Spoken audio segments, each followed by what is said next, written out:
Hello everyone, welcome back to my YouTube channel Jaggesh Biology, and today in this video I am going to discuss about an important experiment from class 12th biology and the name of the experiment is isolation of DNA। मैं इस video के अंदर discuss करने वाला हूं कि हम P seed से किस तरीके से डीएनए को आइसोलेट करते हैं और उसके क्या क्या स्टेप्स होते हैं और उस स्टेप पर जो हम केमिकल्स यूज़ करने वाले हैं उनका क्या क्या यूज़ है। मेरा मेन कंसर्न इस वीडियो को बनाने का है कि आपको ये मालूम पड़ सके कि इससे रिलेटेड कौन कौन से क्वेश्चंस आपसे आस्क करे जा सकते हैं और इसके आंसर आपको किस तरीके से बताने हैं। तो चलिए शुरू करते हैं अपनी इस वीडियो को।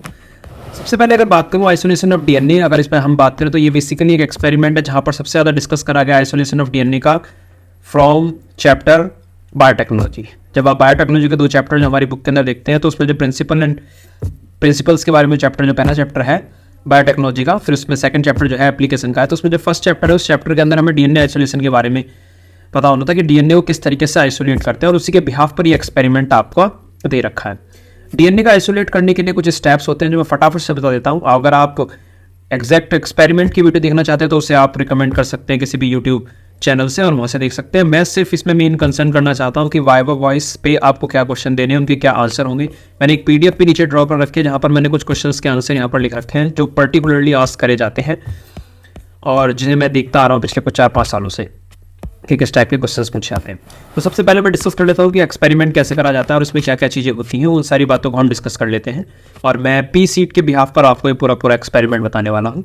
चाहे फिर आप उसकी जगह कोई भी सैंपल ले सकते हैं, वो स्पिनच हो, अनियन हो, बनाना हो, कुछ भी हो सकता है। ओके, तो स्टार्ट करते हैं। सबसे पहले देखिए मैंने कहा कि आप एक पीक का एक्सट्रैक्ट लेते हैं। इस पीक में एक्सट्रैक्ट लेने के लिए आप इसमें सॉल्ट मिक्स करते हैं। तो करना क्या है, आपने पी के सीड लिए, पी के सीड को आपने एक मिक्सर में डाल दिया, थोड़ा सा वाटर उसके अंदर ऐड करा और वाटर ऐड करने के साथ उसमें आपने सॉल्ट ऐड कर दिया।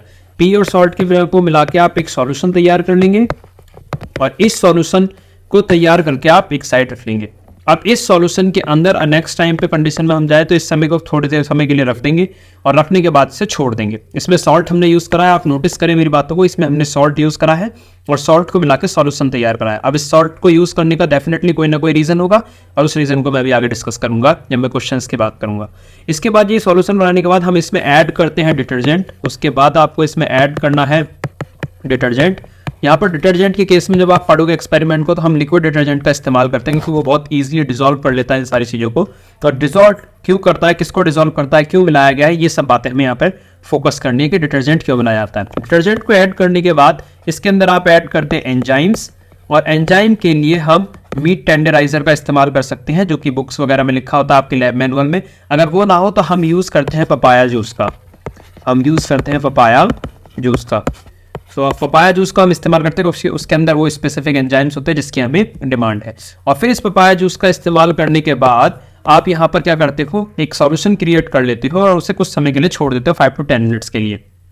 5 to 10 मिनट्स के बाद उसे लीव करने के बाद you will add chilled ethanol. उसके अंदर चिल्ड इथेनॉल मिलाया जाता है जिसकी मदद से आप डीएनए को रिमूव करते हो, अभी बेसिकली आइसोलेट करते हो, निकालते हो, डीएनए को आइसोलेट कर लेते हो और इस तरीके से निकालते हैं। और इसको निकालने का जो मेथड होता है जिसके थ्रू हम इसे देखते हैं, इसे हम स्पूलिंग बोलते हैं। क्या बोलते हैं? स्पूलिंग, जिसमें आप डीएनए जब लास्ट में निकालोगे तो वो आपको थ्रेड लाइक स्ट्रक्चर की तरह देखने को मिलेगा और ये मेथड आपका स्पूलिंग होता है। ये बेसिकली सिंपल सा क्राइटेरिया जो मैंने एकदम ईजीएस्ट वे में समझा दिया कि किस तरीके से डीएनए आइसोलेट होता है। दोबारा सुन लीजिए, एक पी के साथ सॉल्ट मिक्स करा, दोनों का सॉल्यूशन बनाया, दोनों के सॉल्यूशन में आपने 1/3 हिस्से में आपने डिटर्जेंट ऐड करा, डिटर्जेंट को मिक्स करके उसे 10 से 15 मिनट के लिए छोड़ दिया।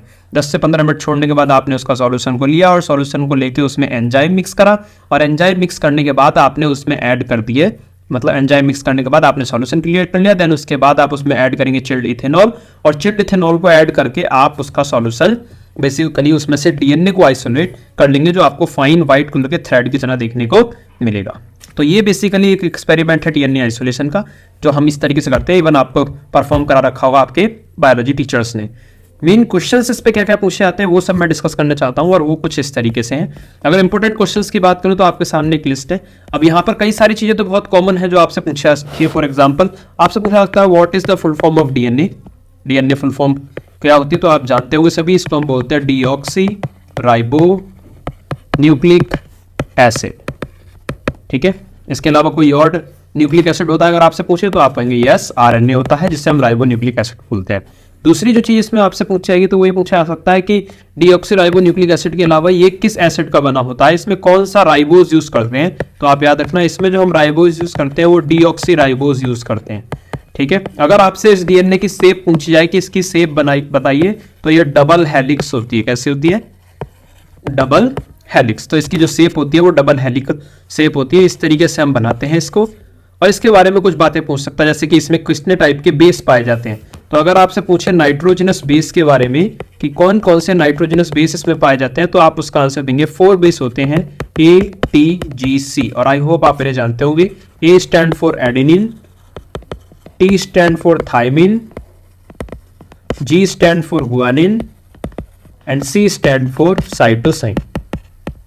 तो ये बेसिकली 4 बेस है। और ये 4 बेस किस तरीके से जुड़े होते हैं, इन सबसे रिलेटेड क्वेश्चंस आप चैप्टर नंबर 6 में पढ़ लेना, मॉलिक्यूलर बेसिस ऑफ इनहेरिटेंस के अंदर, जो अब इस वक्त अब चैप्टर नंबर 5 हो गया क्योंकि फर्स्ट चैप्टर कट गया है CBSE के सिलेबस के थ्रू। तो अगर हम बात करें तो ये बातें आपको कुछ पता होनी चाहिए। इसके बाद अगर कुछ क्वेश्चन है तो वो आप सामने देख लीजिए यहाँ पर।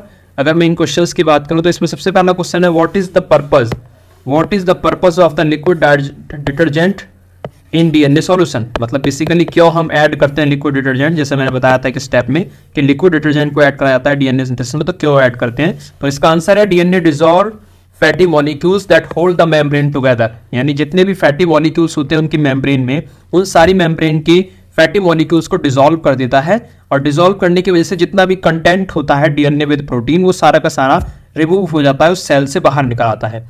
तो उसे प्रेसिपिटेट करने में आसानी हो जाती है। अभी डीएनए के साथ याद रखें कि उसकी वॉल टूटी है, एक सेल की वॉल टूटी है और वॉल को ब्रेक करा गया है। और उसको ब्रेक करने के बाद हमने डीएनए के सैंपल को बाहर निकाला है। लेकिन डीएनए के साथ अभी प्रोटीन अटैच है, इसलिए उन प्रोटीन को रिमूव करने के लिए हम यूज करते हैं मीट टेंडराइजर या एंजाइम्स का। तो यहाँ लिखा है why add enzyme and meat tenderiser. तो meat tenderiser cuts the protein away from the DNA. तो जो डीएनए हेलिकल स्ट्रक्चर में प्रोटीन होती है, जिन्हें हम बेसिकली आप जाए तो डिफरेंट टाइप की हेलिकेज होती है, हेलिकेज प्रोटीन होती है, और वो डिफरेंट प्रोटीन को हम यहाँ पे रिमूव करते हैं। और उन प्रोटीन को रिमूव करके डीएनए को सेपरेट आउट करा जाता है। एक क्वेश्चन वहां मैंने डिस्कस करा सबसे शुरू में कि सॉल्ट क्यों इस्तेमाल करते हैं। तो ये देखिए, salt is used in DNA extraction as a salt help in neutralizing DNA molecule. तो डीएनए के मॉलिक्यूल को न्यूट्रलाइज करने के लिए सॉल्ट का इस्तेमाल करा जाता है। It makes the DNA molecule less hydrophilic. ये डीएनए मॉलिक्यूल को लेस हाइड्रोफिलिक बना देता है। अब हाइड्रोफिलिक जो टर्म है वो बेसिकली क्या होता है कि किसी भी एक ऐसे मॉलिक्यूल की कंसंट्रेशन जिसका ज्यादा चांसेस हो वाटर के साथ डिसॉल्व होने में, उसे हम हाइड्रोफिलिक बोलते हैं। इसे वाटर लविंग भी कहा जाता है। अब अगर वाटर लविंग होगा तो सारा का सारा जो डीएनए है वो डिसॉल्व हो जाएगा किसके अंदर, वाटर के अंदर, उस सॉल्यूशन के अंदर। इसलिए वो उसके अंदर डिसॉल्व ना हो तो उसको लेस हाइड्रोफिलिक बनाया जाता है बाय एडिंग सॉल्ट को ऐड करके हम उसे लेस हाइड्रोफिलिक बनाते हैं, जिसकी वजह से वो वाटर के अंदर डिसॉल्व नहीं होता। दोबारा सुन लें, सॉल्ट क्यों ऐड करा जाता है। सॉल्ट को ऐड करने का मेन मोटिव है कि हम डीएनए के मॉलिक्यूल्स को लेस हाइड्रोफिलिक बना रहे हैं ताकि वो वाटर के अंदर सॉल्युबलाइज ना हो, जिसकी वजह से हम उसे आसानी से ऑब्टेन कर सकें, आइसोलेट कर सकें। Okay, what is the principal behind the isolation of DNA. अब क्वेश्चन है यहाँ पर what is the principle of behind the isolation of DNA. क्या प्रिंसिपल होता है, तो आप समझ लें। इसकी अगर हम प्रिंसिपल की बात करें तो डीएनए को आइसोलेट करने के लिए आप डिस्ट्रीब्यूशन की अगर हम बात करें, basic principle behind the DNA isolation is the disruption of the cell wall. Basically principle क्या है कि सबसे पहले हम सेल वॉल को ब्रेक डाउन करते हैं और सेल मेम्ब्रेन को तोड़ते हैं and nuclear membrane to release highly intact DNA into solution followed by participation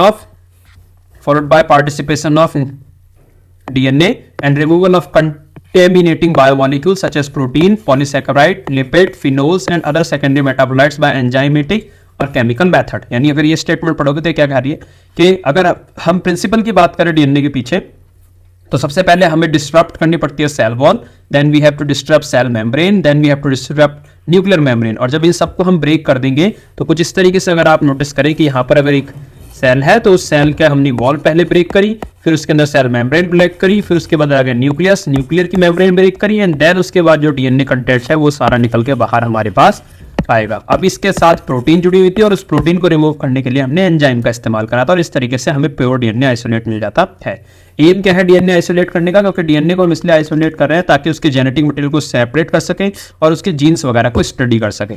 अगर इस डीएनए से रिलेटेड पूछेंगे, डीएनए में अगर कुछ चीजें पूछ सकते हो, जीन के बारे में पूछ सकते हैं, व्हाट इज जीन, तो आप सिंपल से स्टेटमेंट बोलेंगे functional part of DNA, functional part of DNA, जो डीएनए का फंक्शनल पार्ट होता है उसे आप जीन कहते हैं। या फिर कभी कभी एक टर्म पूछना आता है, व्हाट इज एलील। अगर एलील आपसे पूछे तो आप इसे बोलेंगे discrete unit of a gene, discrete unit of a gene is called allele. तो ये भी आप बोल सकते हैं। तो ये बेसिकली मेन आइडियाज था। इसके लास्ट में हमने बात करी थी कि एक चीज ऐड करते हैं और वो है चिल्ड इथेनॉल, उसके बारे में और डिस्कस करना था। तो चिल्ड इथेनॉल की अगर बात करें तो चिल्ड इथेनॉल बेसिकली या फिर हम आइसोप्रोपाइल अल्कोहल यूज करते हैं जो डीएनए को प्रेसिपिटेट करने में मदद करता है। When DNA comes out of solution it tends clump together. तो इसको मिलाने की वजह से जो डीएनए है इट विल क्लम्प्स टुगेदर, या आपस में इकट्ठा हो जाएगा, that make it which make it visible, जिसकी वजह से अभी आसानी से दिखाई देगा। तो these are the questions which are related to this experiment. अगर इससे ज्यादा अगर कोई क्वेश्चन अगर पूछता है तो फिर आप इसके लिए चैप्टर रीड कर सकते हैं जो कि बायोटेक्नोलॉजी का चैप्टर है, और उस बायोटेक्नोलॉजी के बिहाफ पर ही इसमें से क्वेश्चन पूछे जाएंगे। अगर डीएनए के रेस्पेक्ट में थोड़े बहुत क्वेश्चन पूछे गए तो वो chapter number 6 molecular basis of inheritance से पूछेंगे। आई होप वीडियो आपको अच्छी लगी होगी। अगर कोई डाउट वगैरह हो तो आप उसको कमेंट डाउन कर दें, कमेंट में लिख दीजिए। और वीडियो अच्छी लगी हो तो लाइक करें, और कमेंट में अगर कोई भी क्वेरी आपसे पूछनी है तो बता दें, मैं उसके ऊपर वीडियो बना के अपलोड कर दूंगा और आपके सॉल्यूशन को आपके पास तक पहुंचा दूंगा। Thanks for watching.